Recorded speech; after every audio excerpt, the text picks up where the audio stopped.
assunto do momento que está todo mundo conversando, todo mundo querendo saber, é a transição que teremos na Apple, saindo o Tim Cook, que era o último CEO que passou 15 anos à frente da Apple, e agora vão trocar pelo John Ternus, que é o engenheiro de software, então aí mudando completamente o perfil de liderança de uma das maiores empresas do globo, né? Não vou falar nem dos Estados Unidos, mas eu vou falar do globo. E das nossas vidas, né? Das nossas vidas, impacta a vida de todo mundo.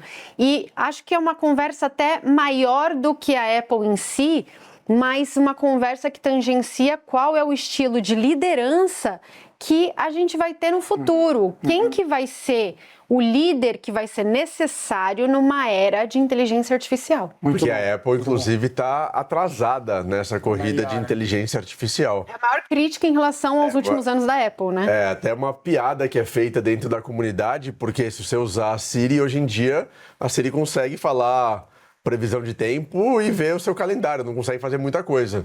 Então a Apple foi muito criticada pelo atraso na corrida de inteligência artificial e agora está tentando correr atrás. Lembrando também que desde a saída do Steve Jobs, sempre tem aquilo, quem que vai substituir, vai ser a altura, não vai ser a altura, vai conseguir continuar todo o legado do Jobs. Então não é um trabalho fácil. Mas é um ponto interessante, porque quando o Tim Cook entrou, lá Também em 2011...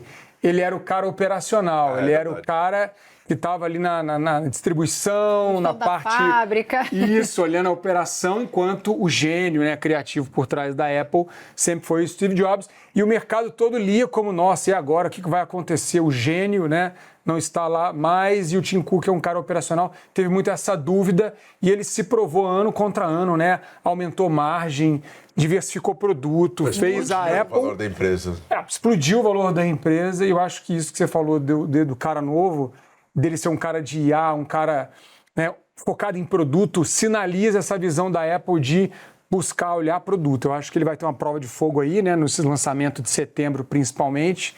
A expectativa do mercado é que produto que ele vai lançar, será que ele vai levar alguma coisa à altura? E com o Tim Cook no board, só em cima dele, mas eu acho que tem uma perspectiva muito boa. Eu apostaria em Apple aí. Você apostaria? Eu acho que uma coisa interessante dessa troca é que o Tim Cook ele prezava muito pela eficiência, o que aumentou a margem de lucro da Apple e possibilitou aí uma valorização dos preços das ações. O valor de mercado na época era 350 bilhões, na época do Steve Jobs, e aí aumentou para 4 trilhões. Pouquinho aumento, né? Uma coisa leve, belo aumento, digamos assim.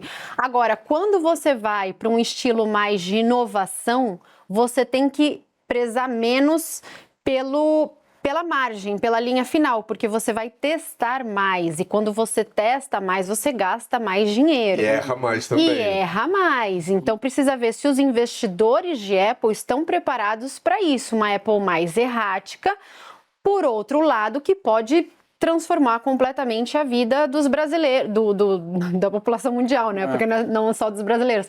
Mas é uma Apple diferente, que não vai estar pensando tanto na linha final. Esse ponto que você trouxe, acho interessante. Eu lembro muito quando o Face abriu o capital, não me lembro qual ano foi, mas quando houve essa abertura de capital, teve uma entrevista do Zuckerberg falando justamente isso. Como abertura de capital, agora você precisa prestar contas de 3 em 3 meses. E nenhuma inovação é feita em somente 3 meses. Então, a abertura de capital, claro que a Apple já tem capital aberto há muito tempo, mas essa prestação de contas para os investidores é sempre delicada em empresa aberta, porque ele pode... O novo CEO de qualquer empresa aberta pode ter uma visão inovadora fantástica, mas se o mercado não aceitar essa visão no curto prazo, exatamente, não ele der pode tempo cair. para maturar, né? O CEO essa visão pode cair, né? Total. E aí uma inovação que poderia ser muito importante para o futuro acaba não se concretizando, porque em determinado momento o mercado acabou não apoiando. E esse é um bom ponto aí que a gente vê muito em empresa, né? De uma forma geral, com resultado... Muitas vezes paga bônus em 6 meses, o resultado em 6 meses, não dá tempo de você maturar várias coisas. Mas eu acho que essa aposta com IA, eu vejo que a Apple também meio que...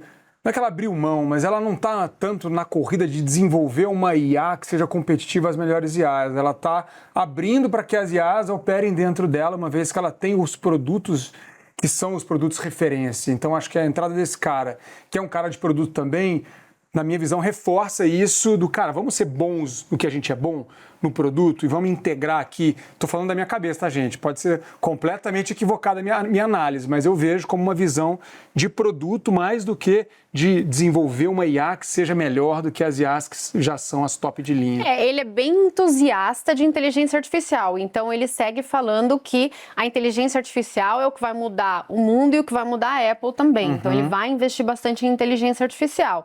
É um cara bem de tecnologia, né? Então acho que o Bernardo deve, né? Estamos animados. Exatamente. Possibilidades e perspectivas. Mas essa questão da IA, só para encerrar, o ChatGPT começou eu lembro, em 2022 já usando, tá? Quase 4 anos depois, e a Apple ainda não integrou, mesmo que seja dentro dos seus produtos, ainda não conseguiu integrar e crescer de forma substancial. Então tá realmente atrasada e isso precisa mudar. Boa.